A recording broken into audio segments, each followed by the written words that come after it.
Alright guys, welcome back to my channel and to this quick look through the latest GT7 update 1.49 with my first impressions. This is a pretty rough and ready edit, so apologies about that in advance, but I figured there'd be plenty of people who can't play this till this evening and it might just scratch the curiosity itch until you can get home and give it a go yourselves. So today we're going to start off by having a quick look and buying all the new cars before we jump into the new track, try some of them out, get a feel for the new reported handling physics and tyres, before a closer look at the cars in the VR showroom at the end of the video. So to start with, here is the new Lamborghini Gallardo LP560-4. Obviously we're going to get it in yellow. It's also available in the used cars as well for a slightly cheaper price.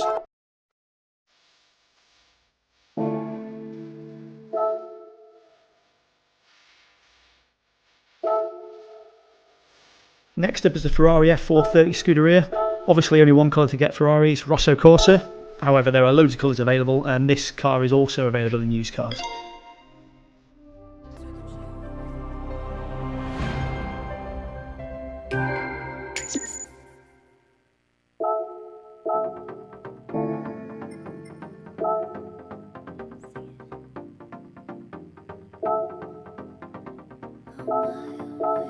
Next up is the IOF RGT 4.2. Again, loads of colours. This time we settle on yellow. I think Porsches always suit yellow, to be honest. Can't really go wrong with that.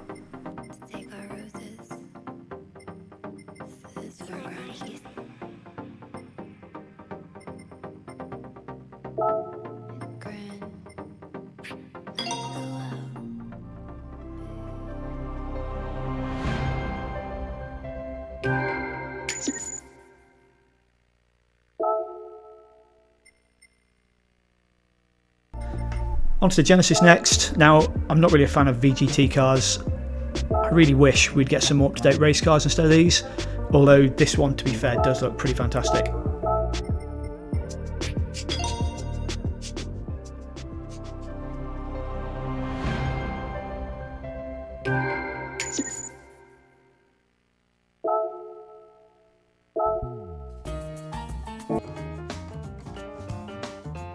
Onto used cars to pick up the BMW M3, and you'll see both the Ferrari and the Lambo in here too.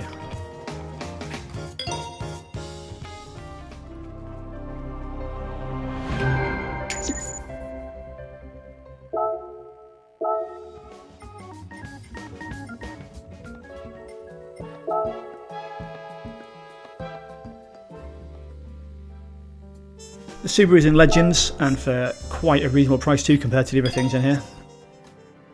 It really does look stunning, doesn't it?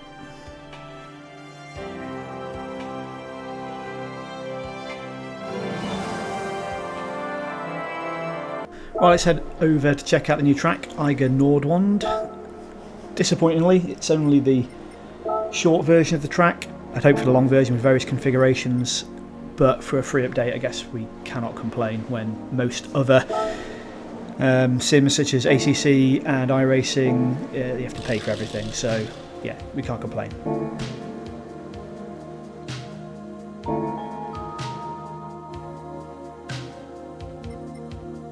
On to the tyres that have been mentioned. So the Michelin tyres are just a direct replacement for the previous racing hard, medium soft and the wet, snow and dirt, and they're not additional to the previous ones anyway, and the price is just normally priced and not vastly inflated like some of the screenshots that released showed. Although I do understand that was in another country from another region in a different currency. So let's get on track and see what this is all about.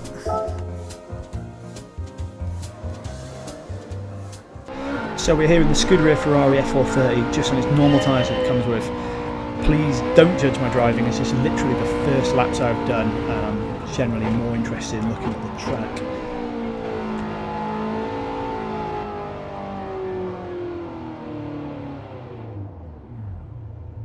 So just going to stop here and have a little look down the valley on the track. Obviously we're on PSVR2, so we can look around and get some great views. It really does look fantastic. There's so much elevation change you can see, and again I really do hope they build on this and extend the track to what it was in previous versions of GT over time and in future updates, as this kind of driving is really good fun.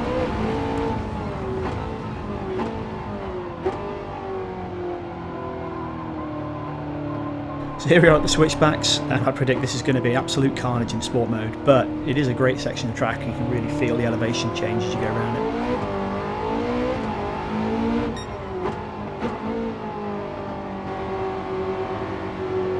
Now I know there are new tyres and handling physics, but we are just on the normal tyres here, and with it being the first time driving this track and car combo, I think it's unfair, or probably impossible to try and do any kind of comparison of feel, as I don't know what this car would have felt like on the previous handling physics.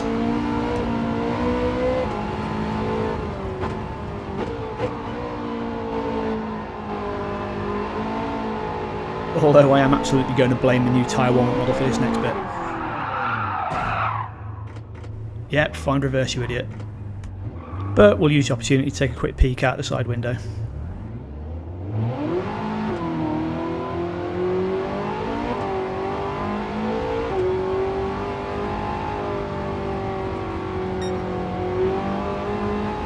As with all other cars in the game in PSVR2, this car looks pretty amazing inside, so PD, you've done a great job with all the new cars.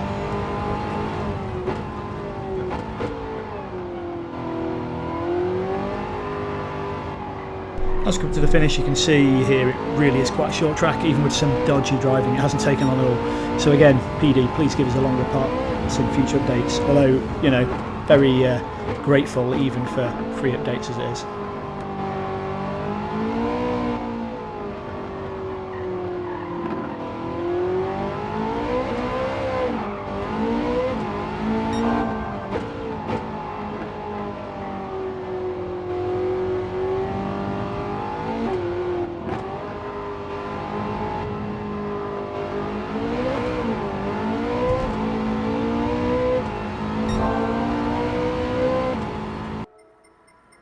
Right, let's have a quick look at the Genesis with the soft tyres on for a lap before we jump into something familiar to try and get a feel for how the handling model has changed.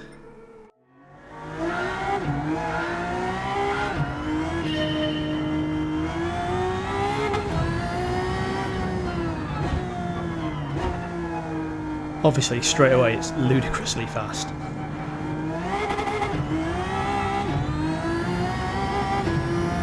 Nice bit of airtime.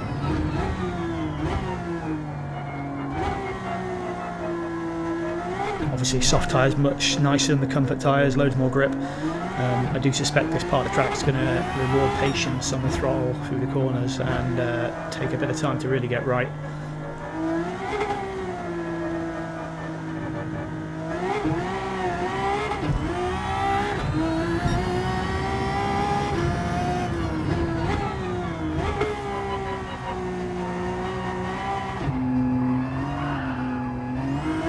The track though really does flow nicely, and I suspect this is going to provide some really entertaining multiplayer racing. There's a really nice balance of like technicality and some good straights, and I think quite a few opportunities for overtaking. Could make some really interesting racing. There we have it, one lap, under a minute in the Genesis, and a scrappy lap at that. Right, into the McLaren, and a car that I'm really familiar with as I race it lots. It's generally my go-to car in Group 3 most of the time, and this should give us hopefully a good feeling for what the new tyres and handling physics feel like.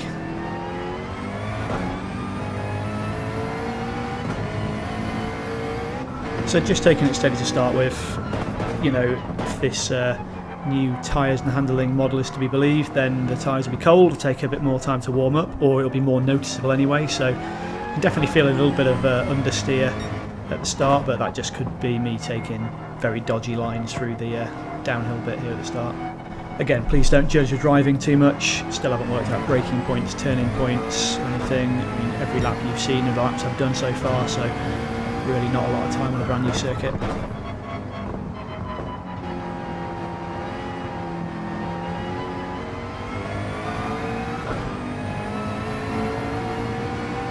Now I did think that through this section coming up, this road, you know, might be where that we'd feel some of the weight transfer physics have talked about, but I mean, if there's any changes, it's subtle, nothing that really stands out at the moment. It's certainly not a night and day change like it is going to something like iRacing or Assetto Corsa, for example. It still very much feels like GT7.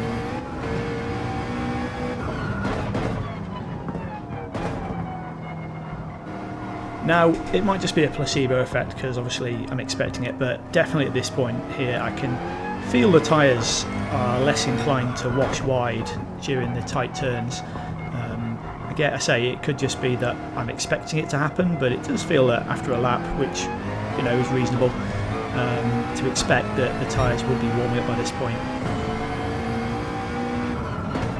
I think it'd be really interesting, probably with a bit more time on this, to see if the back end is looser, particularly on the first couple of laps. I mean, I haven't noticed anything this time. The only thing I really noticed is a little bit less understeer this lap, but it'd be, I say, interesting with a bit more time on this car track tyre combo to see if there is a noticeable shift after a couple of laps in terms of how the back end feels and the power coming out of corners and stuff like that.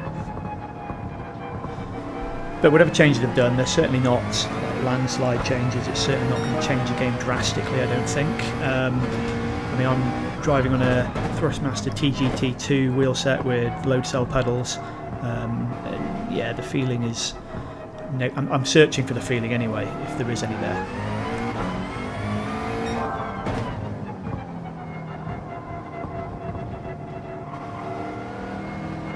But overall, so far, really happy with the track, albeit the short one.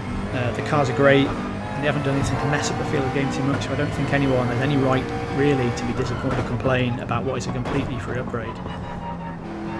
I do really wish, though, that the PSVR2 had some more HUD features added, though. I mean, how long can this take to implement? A leaderboard or a track display so that you could race on a more level playing field is so needed. It really does feel like you're competing with one hand tied behind your back and you simply have less information than those on flat screens. You can't tell when people are pitting or spot pit opportunities by knowing the gaps that others on track. Like, you can't see a gap and know you'll come out in clear air, so it's a complete lottery most of the time when you pit, and really impacts online multiplayer, I find. I mean, when it looks this good in VR, it seems like such a small thing to do to really make the game class leading as a VR racing experience. So that's it for the track stuff anyway. As promised, let's head over to the VR showroom for a closer look at the cars in all their glory. And here we are in the VR showroom, and for those of you who've not seen it before, it's one of the coolest features on PSVR2 and GT7. Absolutely any car can be viewed in here, both inside and out. Think of the effort PD have put in to make this functionality. I mean, how hard could it be to implement a leaderboard or track map? Here we can see the Porsche looking absolutely stunning in yellow in the sun.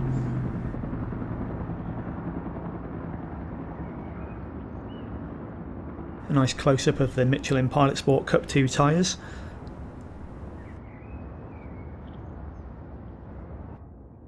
And a jump inside for the view of the gorgeous, fully modelled interior.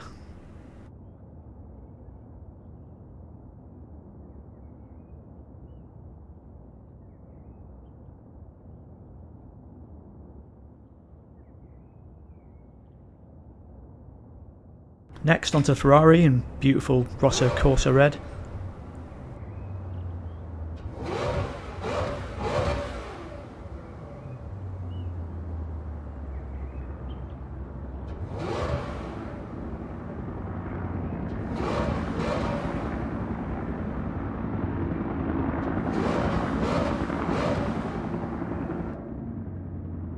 Again, an absolutely stunning interior.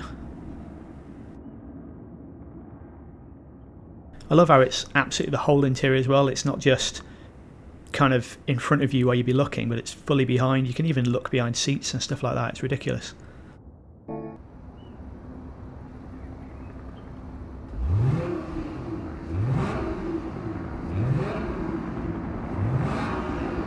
And here's the Lambo, again looking stunning in yellow. And we're just going to take a closer look here at the engine bay. You can see the ridiculous level of detail they've gone to kind of show this part off. I mean, all the individual pipework just looks stunning, so realistic.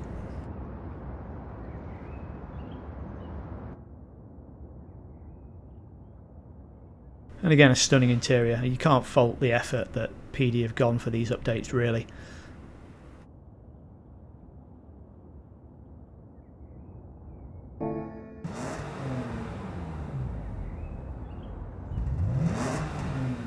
And then we have an iconic BMW M3. I mean, it's a car that is probably a bit more realistic, that people may have owned before. And I don't know, having seen cars on here that I've owned in real life, it just brings home how good this has got really now, in terms of, I sat inside a car that I previously owned on here and I was just blown away by the fact it felt like I was actually sat in the car. It was quite ridiculous, really.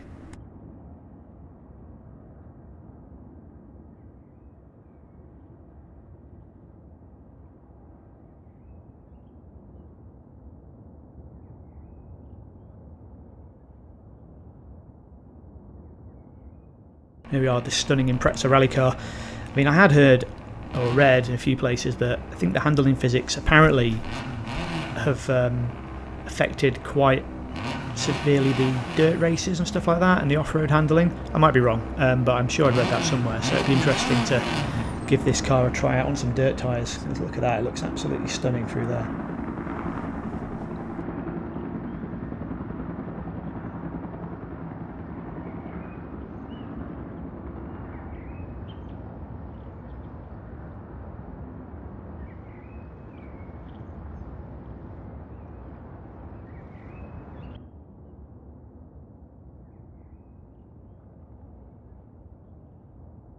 Again, the level of detail is just insane, even down to the sort of stitched names on the headrests that you'll see in a second.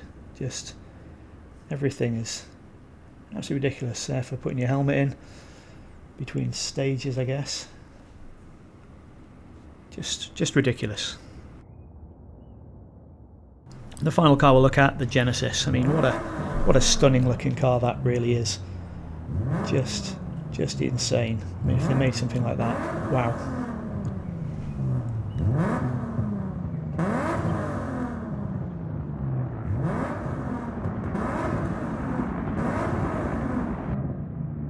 And again, a fully modelled interior, which is cool even for the VGT cars. It's got everything so you can drive it in VR without sitting on the roof. Amazing. So a quick look at new time trial challenges. Obviously the Eiger Nordwand with the Impreza and the F430 Scuderia getting an outing on Tokyo Expressway, so both new cars being used in time trials this week. So that's it really. If you've made it this far and found this video to be useful, please do me a favour and give it a like. And if you want to see more videos, then please do subscribe to my channel. I'll be posting a review on the PSVR2 to PC VR compatibility when that goes live in a few weeks. And I post routine GT7 and iRacing content on this channel quite regularly. Anyway, thanks again for watching and see you next time.